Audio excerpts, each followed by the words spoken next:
Oke, baiklah. Kali ini kita akan belajar tentang statistik Bose-Einstein. Nah, sebelum kita masuk ke materinya, perkenalkan nama saya Puji Hamdani Brisigep, NIM 1814150019. Nah, kita lanjut aja ke pembahasannya. Nah, di pembahasan kali ini kita akan membahas yang pertama yaitu sifat dasar boson.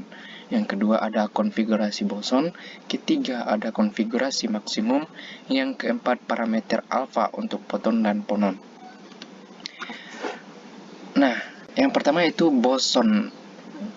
Boson adalah partikelnya yang spinnya kelipatan bulat dari H bar sama dengan H bar per 2, seperti 0, angka 0, 1, 2, 3, dan seterusnya.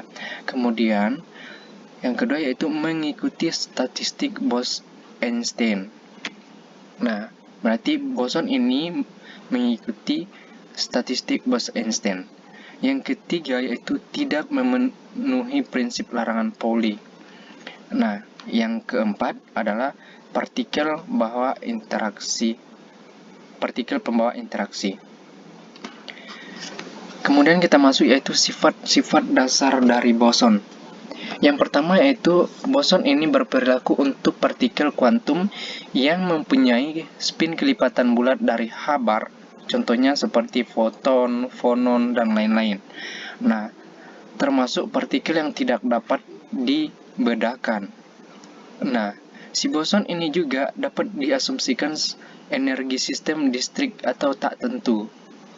Kemudian, aturan distribusi, satu tingkat energi dapat ditempati oleh satu partikel, dua partikel, semua partikel, atau bahkan tingkat energi diperbolehkan kosong sama sekali atau bebas. Jadi sifat dari boson ini juga dia tidak terbatas, bebas, baik dia satu partikel, dua partikel, ke semua partikel gitu. Nah, yang keempat, 5 yaitu tidak memenuhi prinsip eksklusif Pauli. Nah, si boson ini tidak memenuhi prinsip eksklusif Pauli. Nah, kemudian cara menghitung kemungkinan penyusun sistem yaitu membagi tingkat-tingkat energi keadaan energi menjadi M kelompok atau per kelompok. Nah, seperti di sini ada kelompok pengelompokan, ada kelompok jumlah keadaan, energi, jumlah sistem. Nah, seperti kelompok 1, jumlah keadaannya G1, energinya E1, dan jumlah sistem N1. Begitu pula dengan seterusnya sampai kelompok M, jumlah keadaan GM, kemudian selanjutnya energinya itu disebut EM, dan jumlah sistem adalah NM. Nah, di sini kita lihat ada persamaan. Jumlah total sistem dalam assembly adalah N sama dengan S sama dengan 1 menuju M NS. Nah, energi total assembly adalah U sama dengan S sama dengan 1 menuju M NS ES. Nah, ini adalah bagian dari pengelompokan. Nah, di gambar sebelah kiri itu adalah tingkat energi atau keadaan energi sistem boson. Sedangkan yang di sebelahnya yaitu gambar pengelompokan tingkat. Nah, di sini ada energi EM, itu dimasukkan ke kelompok min M. Nah, kemudian energi ES dikelompokkan menjadi kelompok S.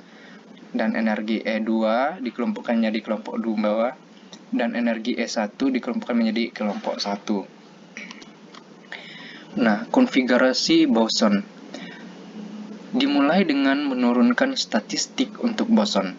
Statistik ini dinamakan statistik Bose-Einstein agar dapat menentukan fungsi distribusi Bose-Einstein. Nah, kita terlebih dahulu harus menentukan konfigurasi dengan probabilitas paling besar. Nah, konfigurasi ini memiliki probabilitas yang jauh lebih besar daripada konfigurasi lainnya, sehingga hampir seluruh waktu sistem boson membentuk konfigurasi tersebut. Nah, sifat rata-rata assembly dapat dianggap sama dengan sifat pada konfigurasi maksimum tersebut. Oke, selanjutnya yaitu tinjauan kelompok. Nah, ini ada di gambar sebelah kanan itu ada kursi-kursi. Nah, jumlah total kursi adalah G1, itu disebut G1.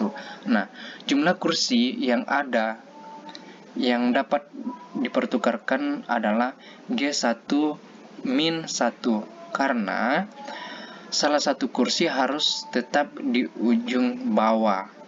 Nah, kemudian jumlah orang itu disebut dengan N1. Nah, jumlah benda atau kursi plus orang yang dapat dipertukarkan adalah G1 min 1 plus N1. N1 itu adalah jumlah orang. Nah, kemudian jumlah cara penyusunan benda yang dilakukan adalah G1 ditambah dengan N1 dikurang 1 faktorial. Selanjutnya itu sistem boson tidak dapat dibedakan satu dengan yang lainnya, sehingga pertukaran sesama orang dengan sesama kursi tidak menghasilkan penyusunan yang berbeda. Jadi, jumlah cara penyusunan G1 tambah N1 kurang 1 faktorial harus dibagi dengan jumlah pertukaran kursi G1 faktorial.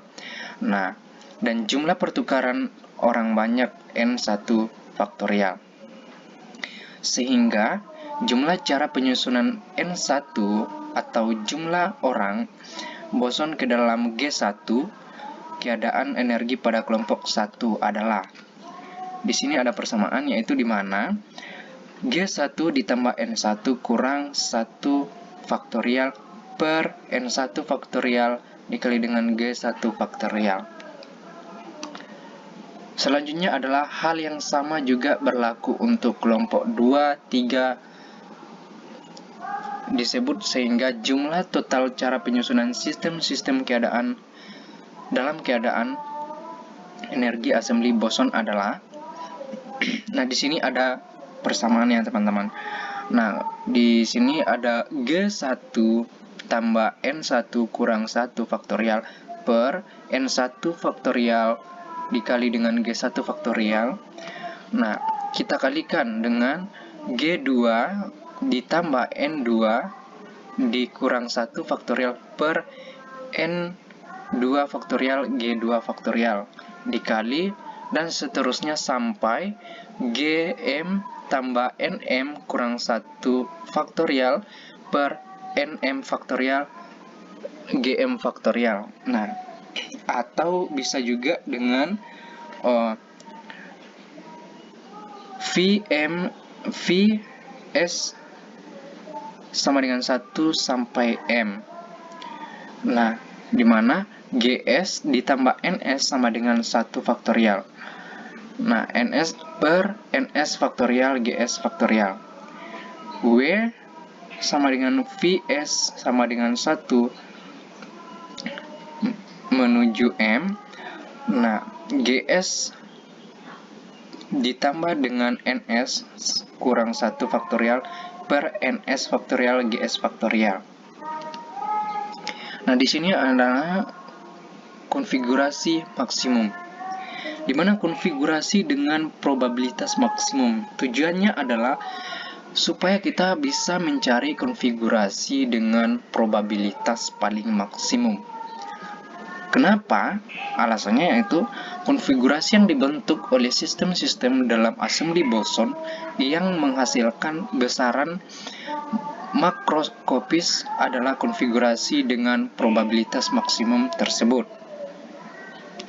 Nah, selanjutnya yaitu tinjauan. Apa aja yang kita tinjau dari pembahasan materi ini? Nah, di sini adalah ada assembly boson yang terisolasi di mana tidak terjadi pertukaran partikel dan energi antara assembly dengan lingkungan. Nah, yang pertama yaitu tidak ada perubahan jumlah sistem atau jumlah N atau konstan. Nah, di sini ada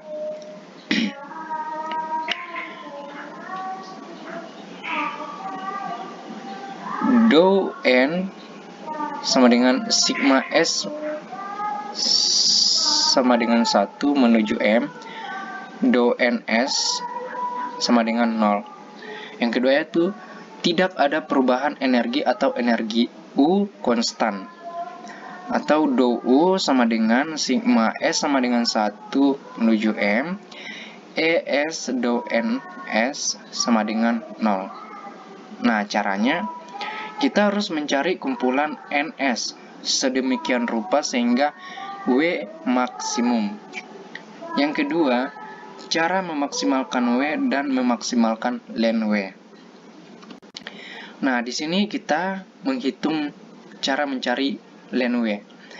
Nah, len W sama dengan len Vs sama dengan 1 menuju M, di mana Gs ditambah Ns kurang 1 faktorial per Ns faktorial Gs faktorial sama dengan len G1 tambah N1 kurang 1 faktorial per N1 faktorial G1 faktorial dikali dengan G2 ditambah N2 kurang 1 faktorial per N2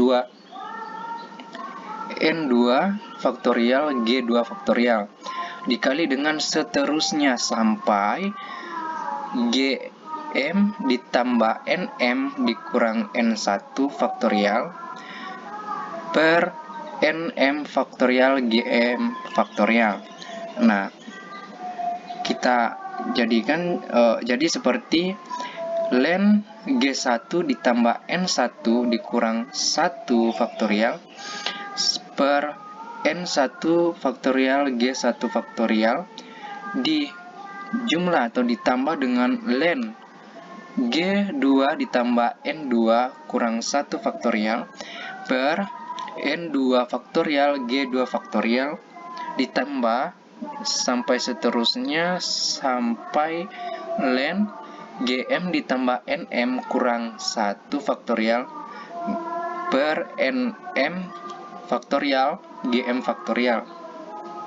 Nah, kemudian sigma S sama dengan 1 menuju M, len Gs tambah Ns kurang 1 faktorial per Ns faktorial Gs faktorial, sehingga sigma S sama dengan 1 menuju M, len Gs ditambah Ns kurang 1 faktorial min atau kurang len S faktorial kurang len Gs faktorial.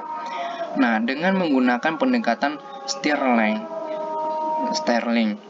Nah, len Gs ditambah Ns kurang 1 faktorial, kira-kira Gs ditambah Ns kurang 1 len Gs ditambah Ns kurang 1 dikurang dengan Gs tambah Ns kurang 1. Nah, suku 2 di mana len Ns faktorial kira-kira Ns len Ns kurang Ns.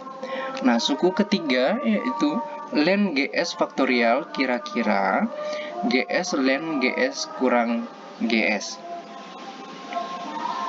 Oke, sekian dari presentasi atau pembahasan materi pada kali ini. Mohon maaf, mungkin ada penjelasan yang kurang jelas. Saya minta maaf. Terima kasih.